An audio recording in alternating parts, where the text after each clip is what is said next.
വചനം. പിതാവായ ദൈവമേ, അങ്ങയുടെ മകനെ ഞങ്ങൾക്ക് ലോകത്തിലേക്ക് അയച്ച അങ്ങയുടെ ബന്ധകാരണത്തിന് നന്ദി പറയുന്നു. പുത്രനായ ദൈവമേ, അങ്ങയുടെ വചനത്താൽ അനേകരെ അങ്ങ് അനുഗ്രഹിച്ച നല്ല നിമിഷങ്ങളെ ഓർത്ത് നന്ദി പറയുന്നു.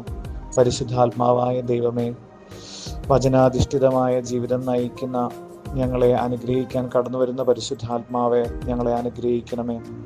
പിതാവും പുത്രനും പരിശുദ്ധാത്മാവുമായ ത്രിത്വ ദൈവമേ, അങ്ങേ ഞങ്ങൾ ആരാധിക്കുന്നു, അങ്ങേ ഞങ്ങൾ പുകഴ്ത്തുന്നു, അങ്ങേക്ക് നന്ദി പറയുന്നു. ഞങ്ങൾ കേൾക്കുന്ന വചനം ഞങ്ങളുടെ ജീവിതത്തിൽ വലിയ മാറ്റങ്ങൾ സംഭവിക്കുന്നതിന് കാരണമാകട്ടെ എന്ന് പ്രാർത്ഥിക്കുന്നു.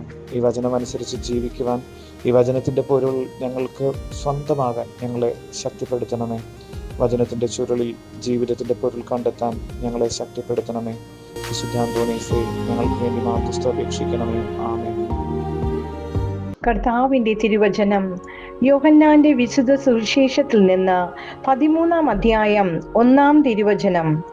ഈ ലോകം വിട്ട് പിതാവിൻ്റെ സന്നിധിയിലേക്ക് പോകാനുള്ള സമയമായി എന്ന് പെസഹ തിരുനാളിന് മുൻപ് യേശു അറിഞ്ഞു. ലോകത്തിൽ തനിക്ക് സ്വന്തമായുള്ളവരെ അവൻ സ്നേഹിച്ചു, അവസാനം വരെ സ്നേഹിച്ചു. ഹല്ലേലൂയ.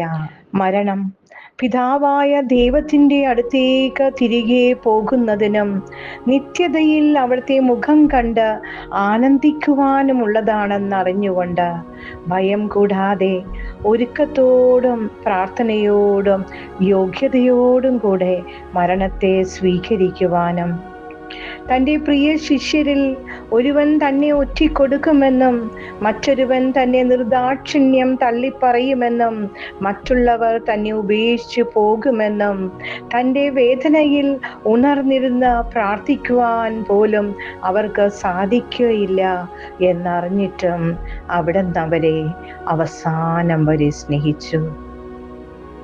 എൻ്റെ കർത്താവേ, ഞങ്ങളുടെ സ്നേഹബന്ധങ്ങളിൽ വന്നുപോയിട്ടുള്ള വിള്ളലുകൾ അകറ്റുവാൻ, നിരുപാധികം സ്നേഹിക്കുവാൻ ഞങ്ങൾക്കും അങ്ങയുടെ സാന്നിധ്യവും സഹവാസവും കൂടിയേ തീരൂ.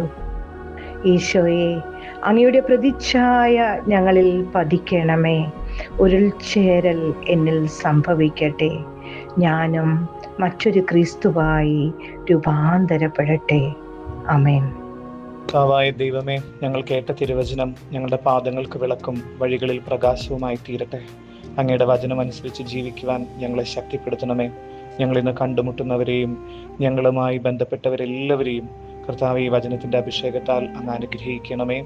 പരിശുദ്ധ മറിയമേ, അമ്മ വചനത്തെ ഉദരത്തിൽ സ്വീകരിച്ചതുപോലെ ഈ വചനത്തിൻ്റെ ശക്തിയാൽ ഞങ്ങളുടെ ജീവിതത്തിൽ ശാരീരികവും മാനസികവും ആത്മീയവുമായ സന്തോഷം നൽകി ഞങ്ങളെ അനുഗ്രഹിക്കണമേ. സകല രോഗപീഠകളിൽ നിന്ന് അമ്മയുടെ മകൻ്റെ വചനത്തിൻ്റെ ശക്തി നിറയട്ടെ. സങ്കീർത്തനം 103:3 കർത്താവ് വചനമയച്ച് രോഗികളെ സുഖപ്പെടുത്തുന്നുള്ള കർത്താവിൻ്റെ വചനം കർത്താവെ എല്ലാ ദിവസവും അനുദിനം ഞങ്ങൾ ധ്യാനിക്കുന്ന അതാത് ദിവസത്തെ വചന വ്യാഖ്യാനങ്ങളുടെ അഭിഷേകത്താൽ ഞങ്ങളെ അനുഗ്രഹിച്ച് രോഗസൗഖ്യം നൽകണമേ. കടബാധ്യതകൾ വിട്ടുമാറട്ടെ. ഞങ്ങളുടെ ജീവിതത്തിൽ സാമ്പത്തിക പുരോഗതി ഉണ്ടാകട്ടെ. ദൈവീക ദർശനങ്ങൾ ഉണ്ടാകട്ടെ. ജോയൽ പ്രവാചകനിലൂടെ പറഞ്ഞതുപോലെ യുവാക്കൾ ദൈവീക ദർശനങ്ങൾ കാണുന്നൊരനുഭവം ഉണ്ടാകട്ടെ. വാർദ്ധക്യത്തിലുള്ളവർ ദൈവത്തെ മുഖാമുഖം കാണുന്ന അനുഭവം ഉണ്ടാകട്ടെ. കർത്താവെ, ഞങ്ങളുടെ ജീവിതത്തിൽ പരിശുദ്ധാത്മാവിൻ്റെ അഭിഷേകം ഈ വചനത്തിലൂടെ സംഭവിക്കാൻ ഇടവരുത്തണമേന്ന് പ്രാർത്ഥിക്കുന്നു. നന്മ നിറഞ്ഞ മറിയമേ സ്വസ്തി, കർത്താവ് അങ്ങയോടുകൂടി സ്ത്രീകൾ അങ്ങ് അനുഗ്രഹിക്കപ്പെട്ടവളാകുന്നു. അങ്ങയുടെ ദുരിതത്തിന്റെ ഫലമായ ഈശോ അനുഗ്രഹിക്കപ്പെട്ടവനാകുന്നു. പരിശുദ്ധ മറിയമേ, തമ്പുരാന്റെ അമ്മേ, പാപികളായ ഞങ്ങൾക്ക് വേണ്ടി ഇപ്പോഴും ഞങ്ങളുടെ മരണസമയത്തും തമ്പുരാനോട് അപേക്ഷിച്ചു കൊള്ളണമേ. ആമേൻ. നമ്മുടെ കർത്താവ് യേശു മിശിഹായുടെ കൃപയും പിതാവായ ദൈവത്തിന്റെ സ്നേഹവും പരിശുദ്ധാത്മാവിന്റെ സഹവാസവും അമ്മ മറിയത്തിന്റെയും സകല വിശുദ്ധരുടെയും മാലാഖമാര് മിഖായിൽ ഗബ്രിയേൽ റഫായി മാലാഖയുടെ സംരക്ഷണത്താൽ ഞങ്ങൾ കേട്ട വചനത്താൽ ഞങ്ങളെ ഇന്ന് അനുഗ്രഹിക്കണമേ, ഇപ്പോഴും എപ്പോഴും എന്നേക്കും. ആമേൻ.